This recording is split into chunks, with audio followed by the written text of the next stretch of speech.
Esta semana realizaremos el trabajo de triángulos no rectángulos. Primero debemos recordar que cuando estamos hablando de un triángulo no rectángulo, estamos diciendo que es un triángulo en el que todos sus ángulos son agudos u obtusos. En este caso tenemos un triángulo en el que tenemos unos valores, unos ángulos que están llamados A, B, C mayúscula y unos lados que están llamados A minúscula, B minúscula y C minúscula.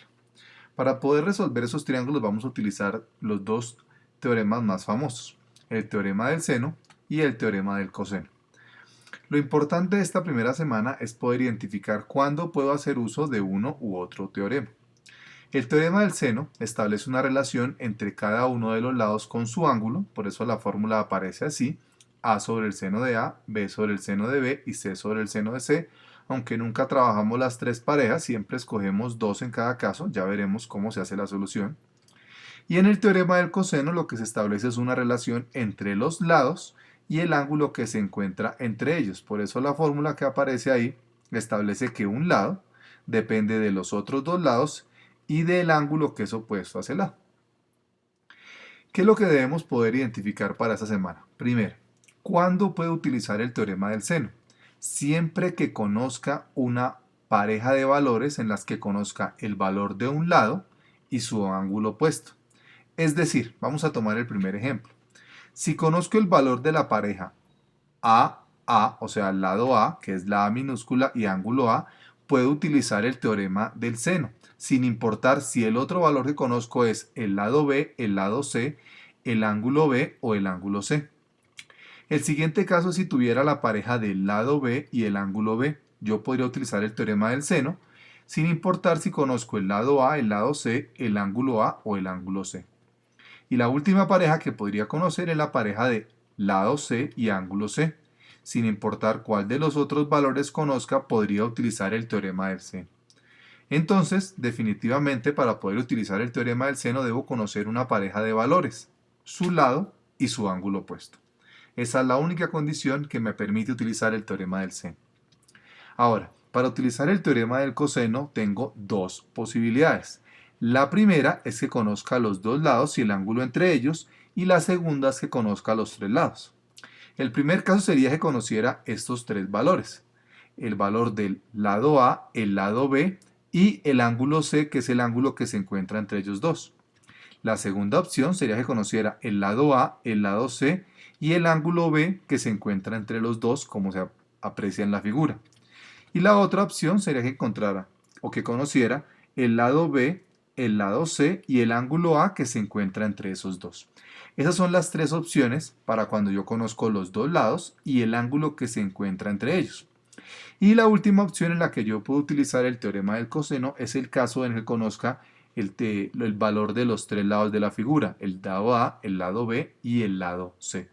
En esos casos puedo utilizar el teorema del coseno. Ahora, ¿qué debemos tener en cuenta? Cada vez que voy a empezar a resolver un problema, inicialmente, dados los datos que me dan, yo puedo utilizar solamente uno de esos teoremas. Después de que logre hallar un valor a través de ese teorema, ya podría cambiar de teorema, y eso no implica que tenga un procedimiento erróneo ni ningún error en el procedimiento que vaya a realizar para resolver el ejercicio. Ahora, para esta semana solamente vamos a hacer un trabajo que es identificar cuándo puedo utilizar un teorema u otro teorema.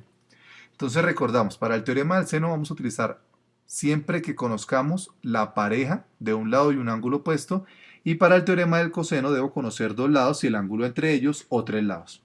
Entonces lo que me dan son cuatro figuras, que ustedes las pueden encontrar en la página 67, nos dan cuatro figuras, y en cada una de esas figuras vamos a identificar cuál es el teorema que vamos a utilizar. Entonces, ¿qué es lo que vamos a hacer? A partir de los valores que me dan en la figura, yo debo decir: en esta figura tengo el ángulo A, o sea que este valor que está opuesto 14 es el valor del lado A, lo voy a anotar aquí. Tengo el ángulo B, o sea que el valor que está opuesto es el del lado B, que vale 15. Y tengo el ángulo C, o sea que el valor que está opuesto es el lado C, que vale 16.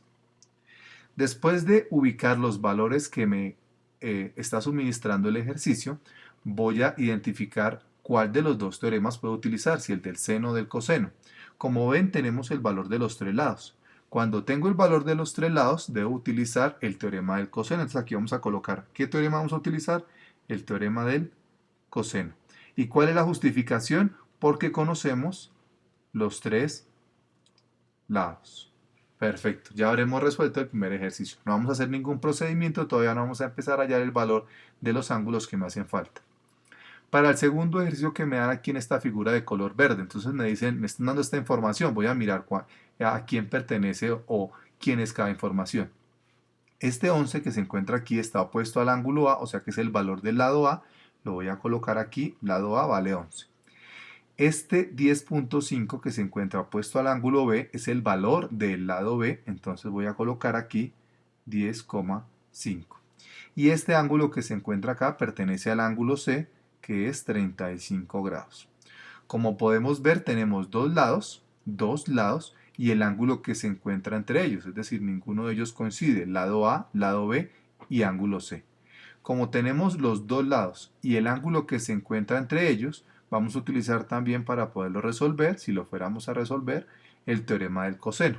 ¿Y cuál es la justificación? Que conozco dos lados y el ángulo que está entre ellos. Perfecto. Ahora, para el siguiente ejercicio, vamos a mirar la información que me suministra este triángulo de color rojo. Entonces me dicen, este lado que se encuentra acá es opuesto al ángulo C, o sea que es el lado C, o sea que el lado C vale 14 unidades. Este ángulo que se encuentra acá es el ángulo A, 40 grados. Este ángulo que se encuentra aquí es el ángulo B, es decir, 59 grados. Esa es la información que me está suministrando el ejercicio. ¿Tengo una pareja de lado ángulo? No, no tengo ninguna pareja. Tengo dos lados y un ángulo entre ellos, ni siquiera tengo dos lados, así que tampoco lo puedo hacer por el teorema del coseno. ¿Tengo tres lados? Tampoco tengo tres lados. O sea que con la información inicial que me está suministrando el ejercicio no podría utilizar ninguno de esos dos teoremas. ¿Qué puedo hacer?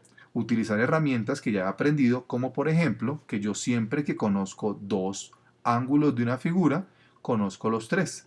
¿Por qué conozco los tres? Porque la suma de los ángulos internos de cualquier triángulo debe sumar 180, así que yo puedo averiguar cuánto vale el valor del ángulo que está acá, haciendo la diferencia entre lo que tenemos de estos dos y lo que le falta para hacer 180. O sea que este ángulo que está aquí vale 81 grados. 81 grados. Ya conocí un nuevo valor y a partir de ese momento, ahora sí puedo establecer que como tengo una pareja del lado ángulo, que es el lado C y el ángulo C, voy a utilizar el teorema del seno. Entonces lo voy a colocar aquí, teorema del seno, y la justificación es que conozco una pareja. ¿Cuál es la pareja que conozco? El lado C y el ángulo C. Perfecto. Porque recuerden que también podemos utilizar esas herramientas que hemos aprendido anteriormente a lo largo del año. Para el último ejemplo, entonces, ¿qué tenemos? Nos dan esta información, vamos a mirar este 14 que está opuesto al ángulo A, representa el lado A, entonces aquí vamos a colocar que el lado A vale 14 unidades. Este 21 que está opuesto al ángulo C, representa el lado C, entonces el lado C vamos a colocar 21. Y este ángulo que se encuentra acá, que es el de 60 grados, corresponde al ángulo B, lo vamos a colocar acá, ángulo B vale 60 grados. Como podemos ver, tenemos dos lados y el ángulo que se encuentra entre ellos. Tenemos dos lados diferentes y otro ángulo que también es diferente a cualquiera de los dos lados. Aquí vamos a utilizar el teorema del coseno, porque tenemos dos lados y el ángulo que está entre ellos. Entonces aquí anotamos la justificación de por qué escogimos ese teorema, y es que tenemos los dos lados y el ángulo que se encuentra entre ellos. Esa es la explicación y la introducción con unos 4 ejemplos para que podamos primero identificar cuándo puedo hacer uso de un teorema o de otro. Ya veremos cuál es el procedimiento para poderlos utilizar y resolver cada uno. Para esta semana la actividad es que resolvamos la página 68 a partir de estos 4 ejemplos que tenemos aquí.